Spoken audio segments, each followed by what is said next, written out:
Bienvenue à cette nouvelle édition de l'information. Je suis ravie de vous retrouver. Au sommaire, Côte d'Ivoire, 113 000 nouvelles inscriptions sur les listes électorales.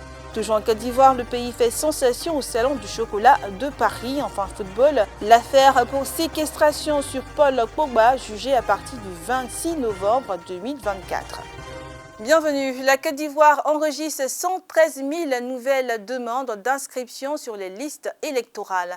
La commission électorale indépendante a effectué une visite dans plusieurs centres d'enrôlement à Abidjan pour suivre cette opération. Cette nouvelle révision lancée le 19 octobre est la 5e depuis l'introduction de la première liste biométrique en 2010.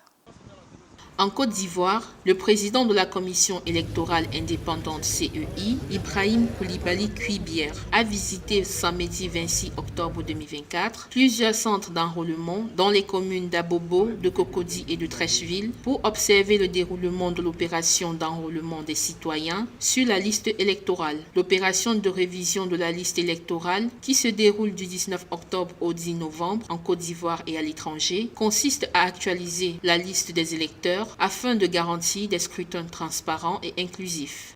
La commission électorale indépendante, par son organe de gestion, visite un peu tous les sites pour constater les réalités du terrain. On a commencé par Abobo, on a visité 2 centres d'enrôlement et nous sommes arrivés à Cocody et nous terminons à Trècheville.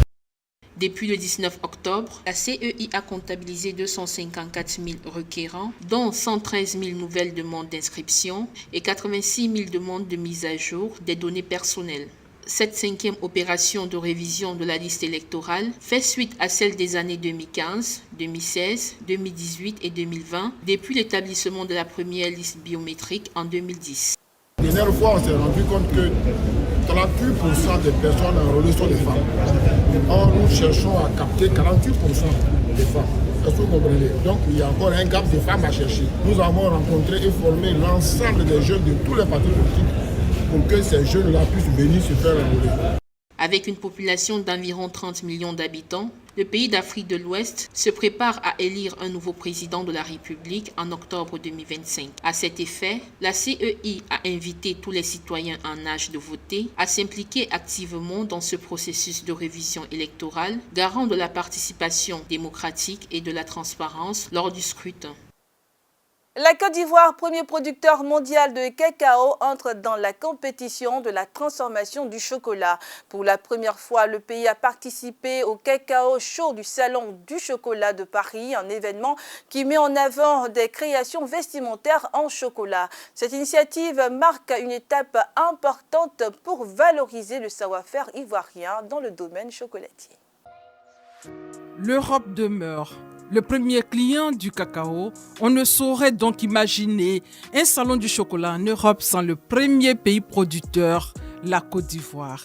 À cet égard, le Salon du chocolat de Paris est un incontournable. La Côte d'Ivoire, avec environ 2 millions de tonnes de fèves par an, soit près de 40% de l'offre mondiale, produite par un peu plus d'1 100 000 petits exploitants. Ces chiffres datent de 2019-2020. Chaque année, donc, la Côte d'Ivoire promeut le cacao et ses produits dérivés à l'extérieur en célébrant les transformateurs locaux. À ce niveau, il y a un défi à relever, celui de la transformation. Nos artisans locaux et les sociétés coopératives qui transforment leurs produits ont un réel talent et une volonté de se professionnaliser. Le Salon du chocolat de Paris est donc une belle occasion pour eux de développer leur réseau, comme c'est le cas pour les artisans chocolatiers que nous avons fait partir les années précédentes. Ils ont par la suite remporté des prix nationaux et internationaux et surtout, beaucoup parmi eux arrivent désormais à voler de leurs propres ailes en finançant eux-mêmes leur participation pour cette édition 2024 du Salon du chocolat de Paris. Le Conseil Café Cacao met l'accent sur le savoir-faire des artisans chocolatiers ivoiriens. L'enjeu de l'édition 2024 est clair. Il s'agit surtout de rassurer les visiteurs de l'engagement de la Côte d'Ivoire à produire un cacao durable et traçable. Notamment un cacao qui respecte l'environnement et la question de la lutte contre le travail des enfants. 29 octobre 2024, 29e édition du Salon du chocolat à Paris, porte de Versailles. Les artisans vont promouvoir leurs produits et tisser de nouveaux partenariats afin d'acquérir de nouveaux outils de transformation. L'avancée des nouvelles technologies à travers le monde impacte de plus en plus la vie des populations. Les paiements électroniques gagnent de la place dans le quotidien de certains pays africains, notamment de la Côte d'Ivoire. L'avancée mondiale des technologies a permis à la digitalisation de gagner du terrain en s'imposant aux différents secteurs d'activité. Le secteur économique est l'un des points chauds de l'essor de cette digitalisation à travers l'avènement des paiements électroniques, paiements marchands, monnaie électronique et bien d'autres. Dans des régions où les banques sont parfois absentes, les établissements de monnaie électronique, EME, institutions financières autorisées à émettre, gérer et distribuer de la monnaie électronique, sont devenus le refuge financier des populations.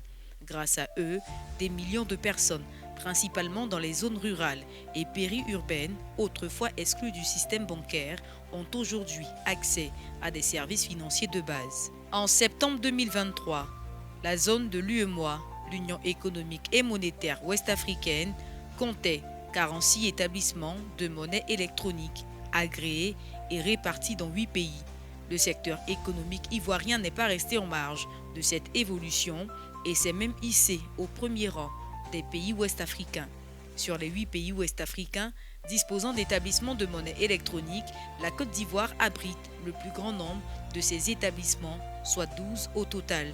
Sur cette douzaine, 6 sont des établissements de monnaie électronique proprement dite, tandis que 4 sont des banques qui se sont associées à des opérateurs télécoms et partenaires techniques pour émettre de la monnaie électronique. Une microfinance et le trésor public du pays ont également reçu cet agrément d'EME auprès de la BCEAO pour exercer sur le marché ivoirien. Aujourd'hui, dans les transports, les grandes surfaces, les administrations et services publics, l'Ivoirien trouve de plus en plus d'aisance dans l'utilisation de la monnaie électronique, plus précisément les paiements par application mobile. Une acceptation qui découle de la facilité et de l'accessibilité offerte par ces services, en particulier pour les paiements de proximité, les transferts d'argent, les règlements de factures, alors même que les usages se sont multipliés ces dernières années. Cependant, ce moyen de paiement nécessitant un minimum d'outils technologiques qui ne sont pas à coup sûr à la portée de toutes les couches de la population, laisse une place importante à l'utilisation de l'espèce dans le quotidien des Ivoiriens.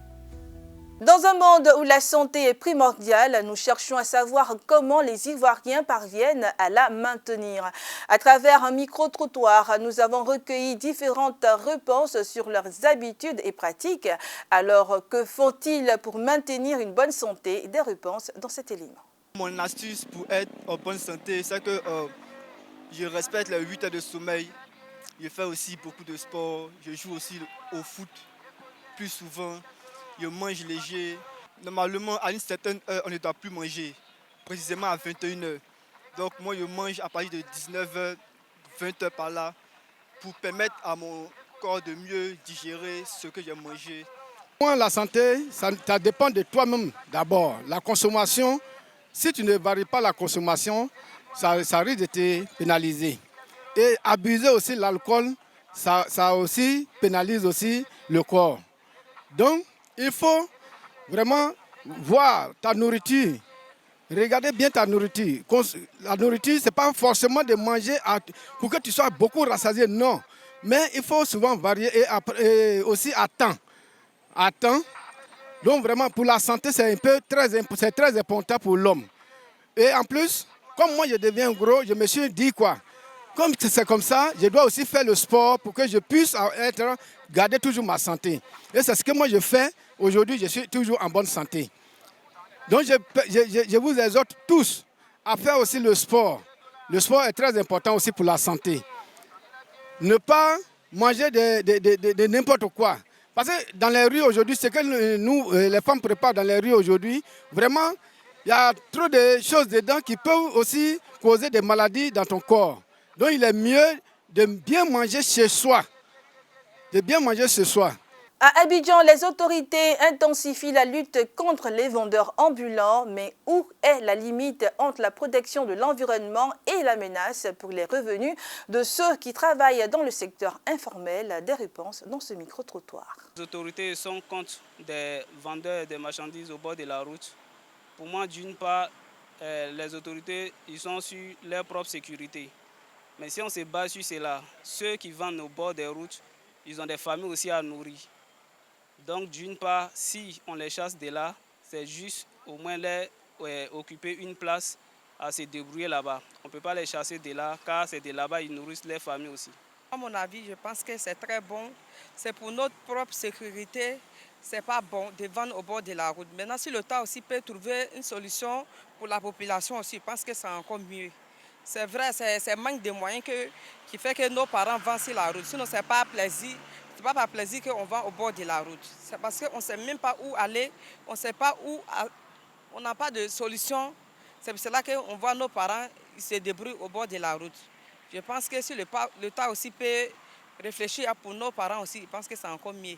En sport, selon les informations de l'équipe, l'affaire de la tentative de racket et de séquestration subie par Paul Pogba sera jugée entre le 26 novembre et le 3 décembre. Victime d'une tentative de racket et de séquestration en mars 2022, l'international footballeur français Paul Pogba verra le procès se dérouler entre le 26 novembre et le 3 décembre, annoncent nos confrères de l'équipe.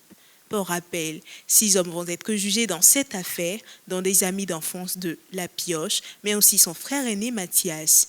Les bonnes nouvelles s'enchaînent pour le milieu de terrain de la Juventus Football Club, après avoir appris la réduction de sa suspension pour dopage de 4 ans à 18 mois par le tribunal arbitral du sport le mois dernier.